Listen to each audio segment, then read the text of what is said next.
दोस्तों, क्या आपने कभी कुछ सबकॉन्शियसली किया है? तो याद कीजिए कि आप अपने एक कमरे में अपना मोबाइल लेने के लिए पहुंचे हो, जहां पर कमरे की लाइट बंद है और अंधेरा है, लेकिन इस सब के बाद भी आप किसी भी चीज से बिना टकराए अपना मोबाइल ले आते हो। तो ऐसा सिर्फ इसलिए हुआ क्योंकि सबकॉन्शियसली आपको पता है कि कौन सी चीज कहाँ पर रखी है। लेकिन क्या ये सबकॉन्शियस माइंड हर जगह काम करता है? तो इसे समझने के लिए सबसे पहले यही समझना होगा कि सबकॉन्शियस का मतलब क्या होता है। जब भी कोई काम पूरे होश में किया जाता है, जैसे पहली बार कुछ करना या सीखना, तो लोग पूरे कॉन्शियस रहकर करते हैं, मतलब पूरे अटेंशन के साथ काम करना। अब कॉन्शियसली काम करने के दौरान शुरू में किसी भी बॉडी पार्ट को नहीं पता होता कि ये चीज कैसे करनी है। सिंपल शब्द में बोले हैं तो अभी इसकी कोई मसल मेमोरी नहीं बनी है, पर जब एक ही चीज को बार बार किया जाता है तो यही मेमोरी बनने लगती है और बाद में वो मेमोरी इतनी गहराई में उतर जाती है कि फिर वो काम कॉन्शियस माइंड नहीं बल्कि सबकॉन्शियस माइंड करता है। इसका बेस्ट एग्जांपल है सांस लेना। दिन में आप कितनी बार सांस लेने को याद करते हैं? शायद एक बार भी नहीं। तो क्या आप सांस लेना भूल जाते हैं? नहीं। यहाँ तक कि आपको अभी याद कराने पर ही इसकी याद आई होगी कि आप सांस ले रहे हैं। नहीं तो सांस लेना तो आपका हर वक्त का काम है।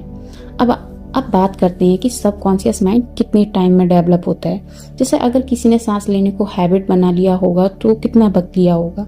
दूसरी बात, क्यों कुछ लोग एक सबकॉन्शियस हैबिट को जल्दी बना लेते हैं और कुछ लोग लेट। इसका क्या कारण है? अलग अलग फर्स्ट इम्प्रेशन बनाना। इसको डिटेल से समझने की कोशिश करते हैं। ये तो सबको समझ आ गया होगा कि एक मेमोरी को बनाने के लिए लगातार प्रैक्टिस की जरूरत होती है, लेकिन इसकी शुरुआत में दो तरीके से होती है।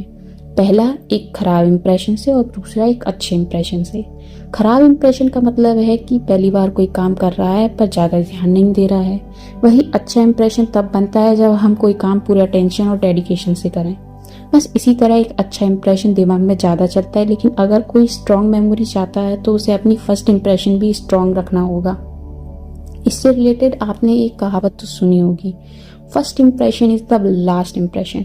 लोग ज्यादातर इसे इंटरव्यू पर आजमाते हैं। अब इसको एक एग्जाम्पल से समझने की कोशिश करते हैं। मान लीजिए कि कोई कहीं जा रहा है, जिससे वापसी घर आते वक्त एक मोबाइल शॉप पर जाना है।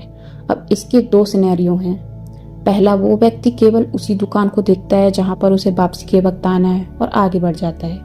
वहीं दूसरे केस में वह व्यक्ति सिर्फ उस दुकान को ही नहीं देखता बल्कि उसके आसपास की चीजें, जैसे उस दुकान के साइड में एक साइकिल की दुकान का होना, या फिर उसके पास के ब्यूटी पार्लर का होना, या फिर पास में ट्रैफिक सिग्नल का होना, ये सब देखता है। तो आपको क्या लगता है कि कौन से केस में उस व्यक्ति को वो दुकान ज्यादा याद रहेगी?